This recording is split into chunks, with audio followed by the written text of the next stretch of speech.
Hello and welcome guys in my new education video. Guys आज के इस video lecture में हम डिस्कस करेंगे प्रेजेंट इंडेफिनिट टेंस को, क्योंकि हमने अपने लास्ट वीडियो लेक्चर में टेंस को समझा था और एक डायग्राम के थ्रू हमने आपको उसमें बहुत अच्छे से समझाने की कोशिश की थी कि टेंस क्या है, टेंस को हम कैसे कर सकते हैं, कैसे समझ सकते हैं, टेंस के कितने कैटेगरीज होते हैं, उनके कितने सब कैटेगरीज होते हैं, सारी चीज़ों को हमने डिटेल में और डेप्थ में आपको समझाया था। बट आज इस वीडियो का हमारा जो टॉपिक है वो है प्रेजेंट इंडेफिनिट टेंस, और आज हम इस वीडियो में करेंगे प्रेजेंट इंडेफिनिट टेंस को अच्छे से हल। अगर आपने वो वीडियो नहीं देखी है, टेंस को अच्छे से समझना चाहते हैं, तो आप उस वीडियो को जाके देख सकते हैं। मैंने उसका लिंक इस वीडियो के डिस्क्रिप्शन में डाल दिया है। फिलहाल चलते हैं हम वीडियो की तरफ और देखते हैं प्रेजेंट इंडेफिनिट टेंस के लिए। देखिए दोस्तों, सबसे पहले हम समझते हैं कि प्रेजेंट इंडेफिनिट टेंस कहते कैसे हैं। देखिए, जैसा कि हमें पता है कि ऐसे शब्द या ऐसे वाक्य जिनकी क्रिया के अंत में ता है, ती है, ते है आदि शब्द पाए जाते हैं, वो प्रेजेंट इंडेफिनिट टेंस कहलाते हैं। ये तो एक हो गई बेसिक सी बात, बट हम कुछ अलग समझेंगे। जैसे प्रेजेंट का मतलब क्या होता है? वर्तमान, यानी कोई काम जो वर्तमान में हो रहा है। ठीक है, अब ये बात समझ में आ गई। बट टेंस का मतलब हो गया काल, जो हमने आपको पीछे समझा दिया। अब इंडेफिनिट का मतलब क्या होता है? देखिए, इंडेफिनिट का मतलब होता है अनिश्चित। अनिश्चित से मतलब ये है कि प्रेजेंट इंडेफिनिट में जो काम हो रहा है उसका हमें ये ठीक से पता नहीं चल पाता कि वो अभी उसी वक्त हो रहा है या पूर्ण हो चुका है। ठीक है, जैसे कि मैं यहाँ कहूँ वह सोता है, तो ये काम उसके द्वारा मतलब सोना, वो सोता तो है पर ये हमें पता नहीं होता कि वो किस पर्टिकुलर टाइम पे वो काम कर रहा है। ठीक है, इसलिए वो टाइम फिक्स नहीं पता लगता और इसी वजह से ये इंडेफिनिट अनिश्चित में आता है प्रेजेंट ही, बट ये अनिश्चित यानी प्रेजेंट इंडेफिनिट टेंस कहलाता है। तो ऐसे हम समझ सकते हैं प्रेजेंट इंडेफिनिट टेंस को।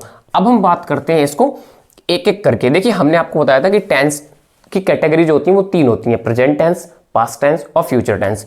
अब उन तीनों के चार चार सब कैटेगरीज भी होती हैं जब हम इनको सॉल्व करते हैं, जैसे प्रेजेंट इंडेफिनिट, प्रेजेंट कॉन्टिन्यूअस। ठीक है, जब हम उनको सॉल्व करते हैं तो उनके अंदर सबसे पहले, जैसे प्रेजेंट इंडेफिनिट को हम सॉल्व कर रहे हैं अभी सब कैटेगरी ने प्रेजेंट की इंडेफिनिट, तो यहां सबसे पहले हम देखेंगे अफर्मेटिव के लिए। अब देखिए, अफर्मेटिव को हम कैसे समझ सकते हैं?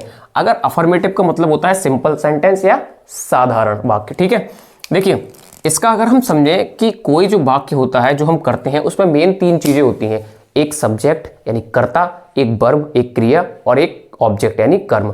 वो तीन चीजें आपको अच्छे से समझनी आनी चाहिए, तभी आप सेंटेंस को ठीक से कर सकते हैं। जिस तरीके से हमने अफर्मेटिव यहाँ लिखा है, और पहले हम अफर्मेटिव को सॉल्व कर रहे हैं। अगर हमने फॉर्मूला लिखा है, देखिए सबसे पहले किसी भी सेंटेंस में आता है सब्जेक्ट, सब्जेक्ट के बाद वर्ब, वर्ब की फर्स्ट फॉर्म, यानी कि इस प्रेजेंट इंडेफिनिट के अफर्मेटिव का फॉर्मूला यही है। सब्जेक्ट आएगा, उसके बाद वर्ब की फर्स्ट फॉर्म आएगी। फर्स्ट फॉर्म बोले तो हम रूट फॉर्म ऑफ वर्ब्स, यानी वर्ब की फर्स्ट पहली फॉर्म, उसमें हम एस और ईएस का यूज करते हैं, plus object plus full stop आता है लास्ट में। ठीक है, अब सब्जेक्ट का मतलब क्या होता है? कर्ता। वर्ब की फर्स्ट फॉर्म आप समझते ही हैं कि वो क्रिया। ठीक है, और एस ई एस का हम यूज करते हैं क्रिया के साथ, और ऑब्जेक्ट यानी कर्म। तो यहां अगर हम इस वाक्य को देखें तो इसमें जो वह है वो हमारा क्या है? सब्जेक्ट है। ठीक है, सोता है वो क्या है? हमारी वर्ब यानी क्रिया है। ऑब्जेक्ट इस वाक्य में है नहीं, वो हम आगे देखेंगे। फिलहाल हम इसको यहां समझते हैं कि इसको कैसे बनाएं। तो देखिए, सबसे पहले हम लगाते हैं सब्जेक्ट की अंग्रेजी। सब्जेक्ट की अंग्रेजी हम यहां यूज करेंगे। देखिए, सोता है, सबसे पहले हमें यह भी पता होना चाहिए कि एक ही मिस भय होता है और एक शी मिस भय होता है, बट जो ही होता है ना वो हमेशा मेल के लिए, ठीक है, मेल के लिए यूज होता है, और जो शी होता है वो हमेशा फीमेल के लिए यूज होता है। तो यहां हम पता कर सकते हैं कि सोता है, ता है, ती है नहीं है, यहां लड़का है। ठीक है, यानी मेल है, तो हम यूज करेंगे यहां ही। अब ही के बाद देखिए वर्ब क्या है हमारी? स्लीप, ही स्लीप।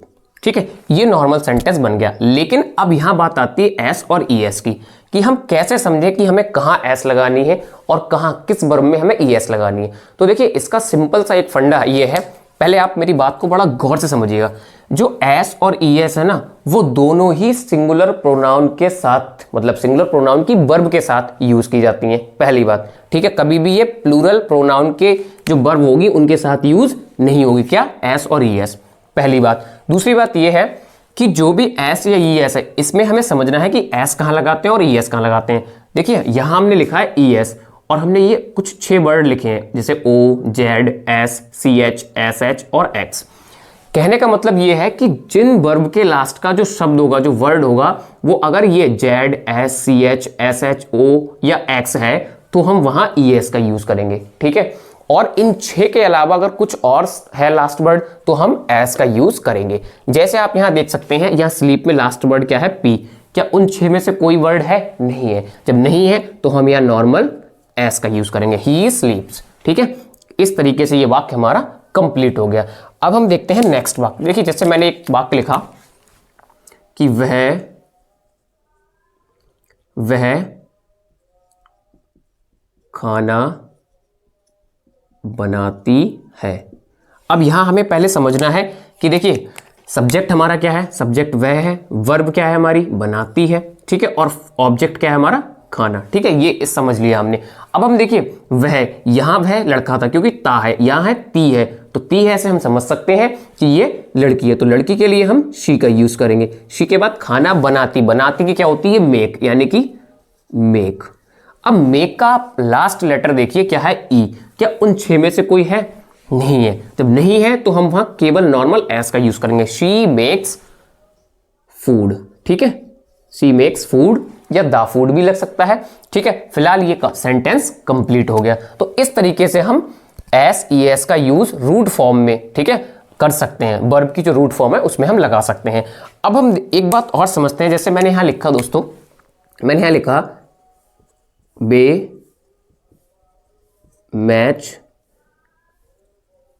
मैच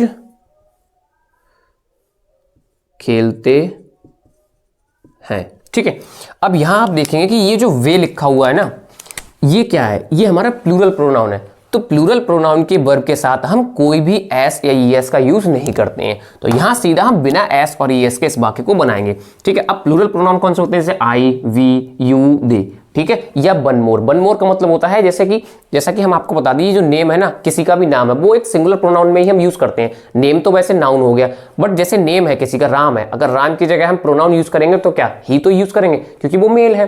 तो इसलिए नेम के साथ सिंगुलर प्रोनाउन ही आता है। ठीक है, तो ये हमारा सिंगुलर में। और अगर 2 नेम है कहीं पे, जैसे राम और श्याम हो गया, तो वो एक से अधिक हो गए, तो वहां हम वो मतलब उनके लिए दे यूज करेंगे। ठीक है, क्योंकि 2 हो गए। और इसी प्रकार राम और श्याम के साथ भी एस या ईएस नहीं लगेगी, और दे के साथ भी एस ईएस का यूज नहीं होता। ठीक है, तो ये प्लूरल है, इनके साथ हम यूज नहीं करते हैं। अब वे की अंग्रेजी आप देख सकते हैं, यहाँ दे है, तो हमने यहां लगाई दे।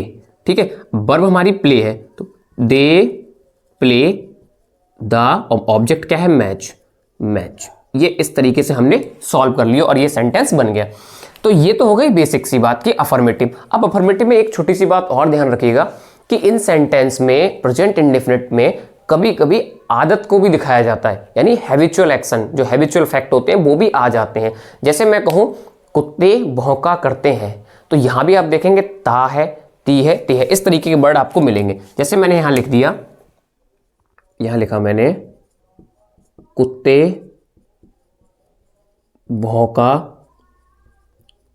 करते हैं। ठीक है, तो इस तरीके से आप देखेंगे कुत्ते भौंका करते हैं, यहां ता है, ते है, ती है, ये आ गया, बट है तो ये हैबिचुअल मतलब एक्शन, ये एक आदत का पता लगता है यहां से हमें। ठीक है, तो यहां भी नॉर्मल हम क्या करेंगे, एस और ई एस का यूज नहीं करेंगे। ठीक है, तो यहां हम बनाएंगे द डॉग्स वर्क। ठीक है, तो इस तरीके से हम इन प्रेजेंट इंडेफिनिट के अफर्मेटिव को समझ सकते हैं। अब हम बात करेंगे नेगेटिव की। ठीक है, नेगेटिव सेंटेंस मतलब नकारात्मक, यानी अफर्मेटिव के बाद हम जब बनाते हैं तो दूसरा हमारा बनाया जाता है नेगेटिव। ठीक है, नेगेटिव।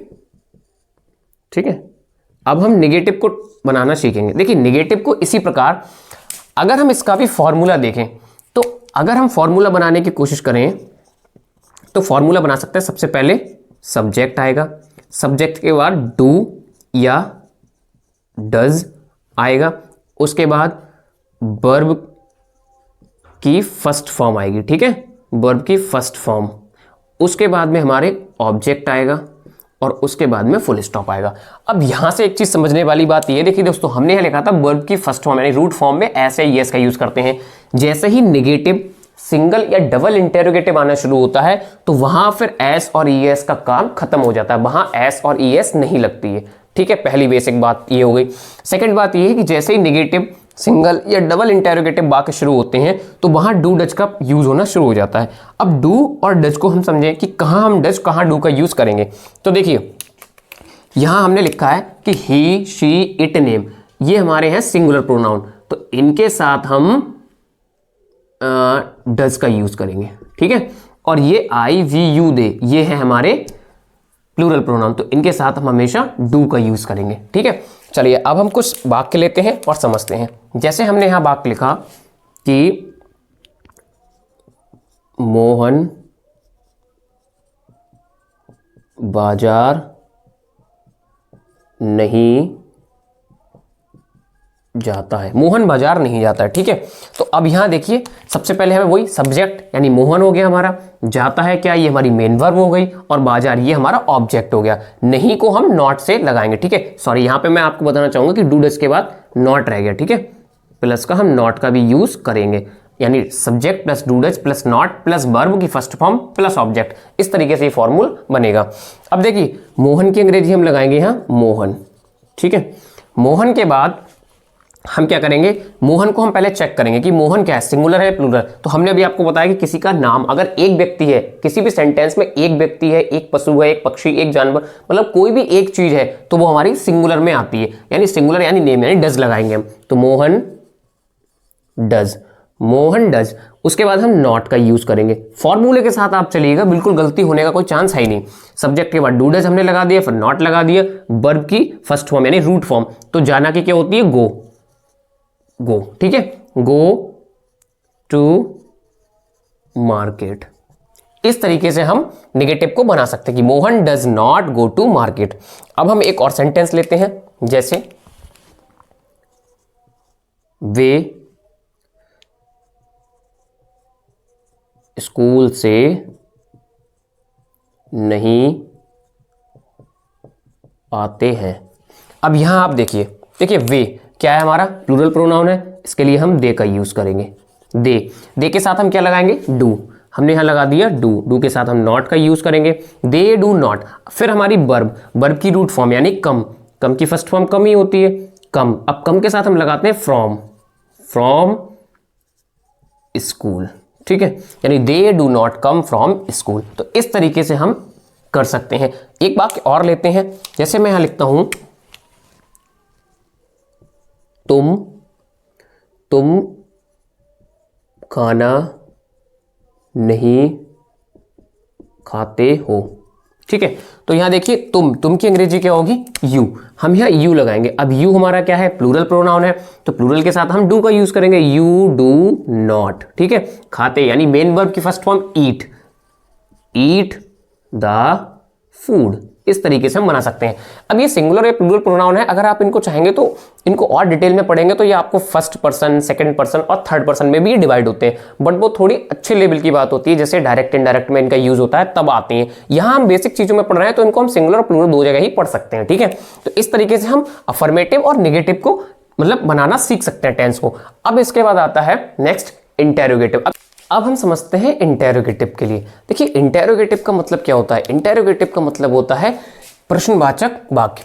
अब प्रश्नवाचक का मतलब आप समझते हैं क्वेश्चन वर्ड, यानी ऐसे वाक्य जिनमें क्वेश्चन वर्ड मतलब प्रश्न पूछने वाले शब्द, कब, क्यों, कहां, कैसे, किसने, किसको, जब ये शब्द आना शुरू हो जाते हैं तो इनके द्वारा हम प्रश्न पूछते हैं, और इसीलिए इन वाक्यों को हम प्रश्नवाचक वाक्य यानी इंटेरोगेटिव सेंटेंस कहते हैं।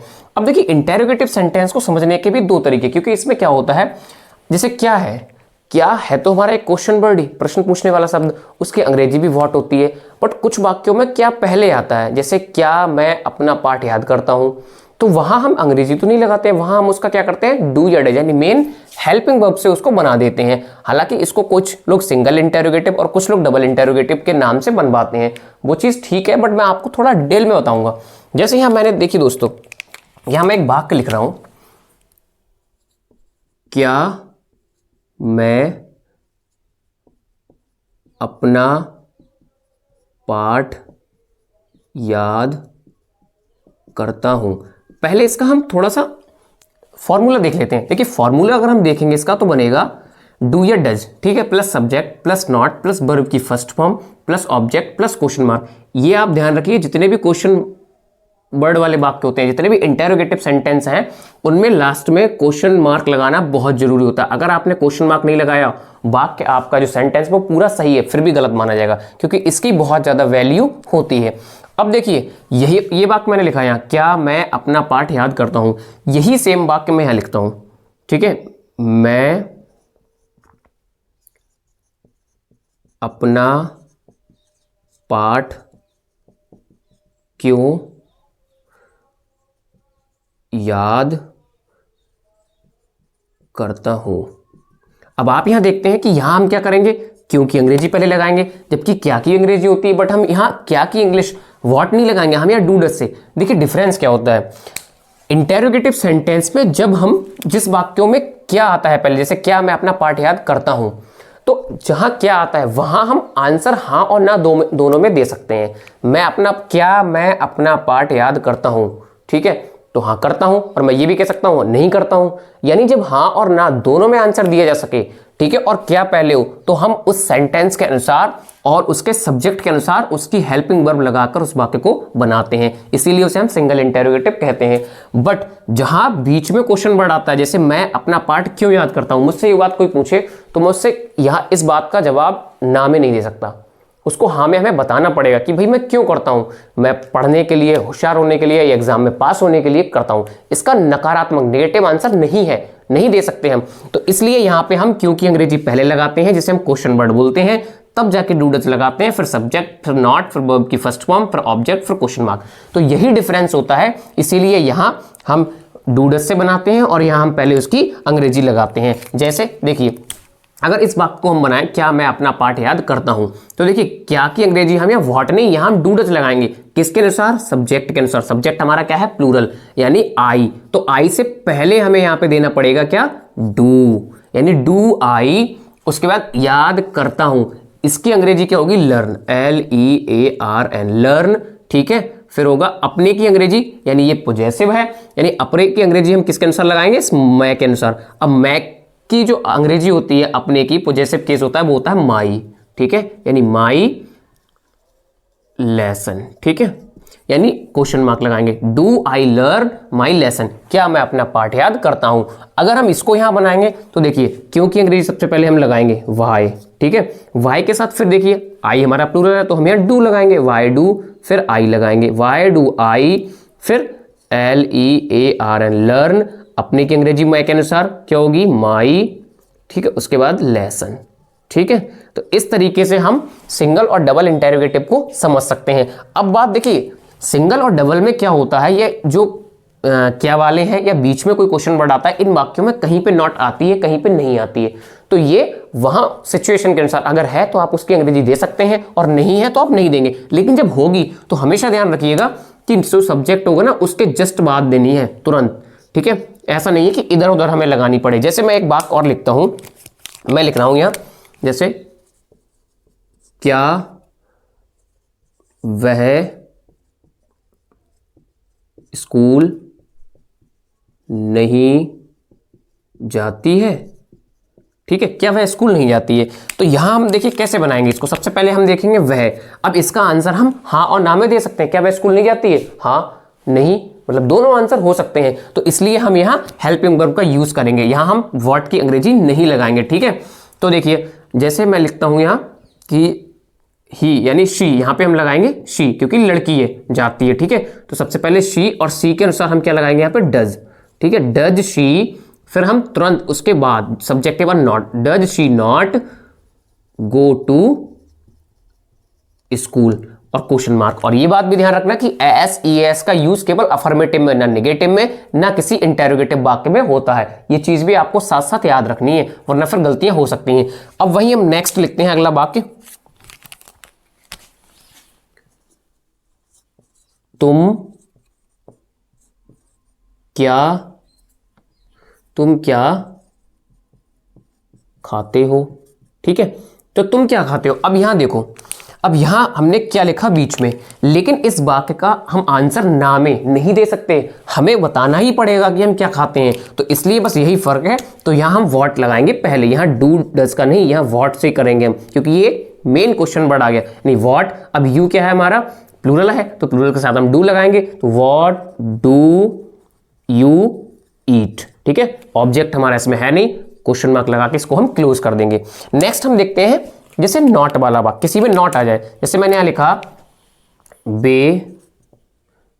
बे पानी क्यों नहीं पीते हैं, बे पानी क्यों नहीं पीते हैं। अब इसका आंसर हमें देना ही पड़ेगा, कोई ना कोई बात तो होगी, तो इसलिए यहां हम सबसे पहले क्यों से शुरू करेंगे, क्योंकि अंग्रेजी क्या होती है वाई। वाई के बाद हम देखेंगे हमारा प्रोनाउन क्या है, प्रोनाउन हमारा क्या है वो वे है यानी प्लूरल है, दे, तो उसके लिए हम डू का यूज करेंगे, why do they, why do they. अब दे के बाद हमें तुरंत जस्ट यहां पे नॉट लगानी है। ठीक है, ये तुरंत हमें नॉट लगानी है क्योंकि सब्जेक्ट के बाद नॉट के लिए वो बोल रहा है, वाई डू दे नॉट, उसके बाद ड्रिंक द वाटर। ठीक है, क्वेश्चन मार्क का विशेष ध्यान रखिएगा। तो इस तरीके से हम प्रेजेंट इंडेफिनिट टेंस को बहुत आसानी से, बहुत सिंपल तरीके से बना भी सकते हैं और सीख भी सकते हैं। कुछ बस थोड़ा सा आपको डिसिप्लिन रखना है, थोड़ा सा आपको ध्यान रखना है। अगर आप एकाग्रता से मतलब कंसंट्रेट करते हैं तो चीजें बहुत सिंपल है। ठीक है, तो इस तरीके से हमने आपको प्रेजेंट इंडेफिनिट टेंस बनाने की और सिखाने की एक कोशिश की है। आप अपनी एक्सरसाइज को और करिएगा, बहुत सिंपल है। अगर आपको ये हमारी कोशिश अच्छी लगी हो तो प्लीज़ इस वीडियो को लाइक करें, कमेंट करें, अपनी राय हमें ज़रूर दें, और मेरे यूट्यूब चैनल पर अगर आप नए हैं तो सब्सक्राइब करना ना भूलें। मिलते हैं किसी एक नए वीडियो में, तब तक के लिए goodbye, take care, bye bye.